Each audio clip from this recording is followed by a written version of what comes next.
Може. Да.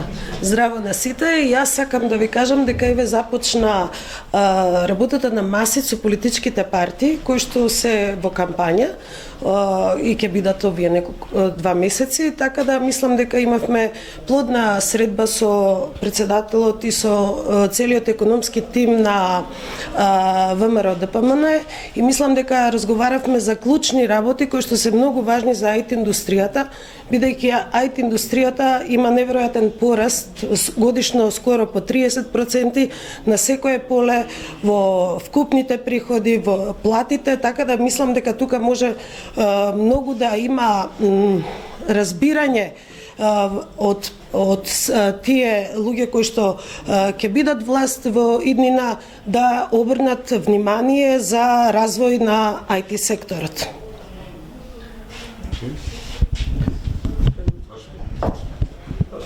Добар ден и од мене. За мене беше чест и задоволство да бидам овде и да разговараме за ИКТ индустријата практично.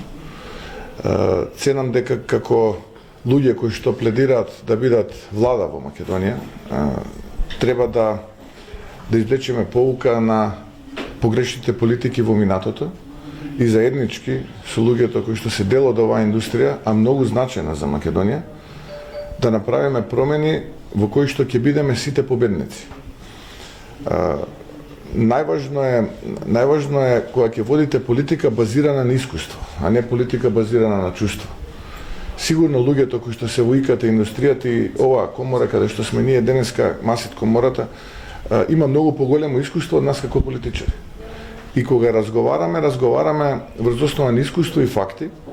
Сепак вие да имате околу 20.000 регистрирани вработени, да имате околу 3.000 правни субјекти, обрат, приходи кои што се годишно повеќе од 1,3 милиарди евра, извоз повеќе од половина милиарда евра, се бројки кои што се значајни, исклучително значајни, додадената вредност во овој бизнис е огромна, платите и луѓето кои што се дел од овој бизнис се итекако важни за Македонија како држава и ценам дека ваков тип на состаноци се многу значајни, посебно сега пред почеток на кампањата. Една недела сме прилика пред почеток на нешто помалку од една недела кампањата за парламентарните избори, а веќе претседателската кампања е во полнек, втората недела е започнала.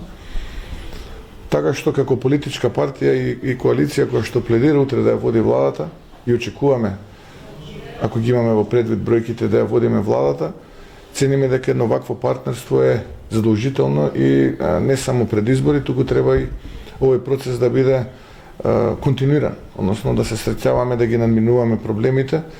Не смеат луѓето кои што се дел од оваа индустрија, како и впрочем другите бизниси, да бидат изненадувани од законски решенија, непредвидливи политики. Тоа што од нас го побара и што е разумно и логично е да има предвидливи политики.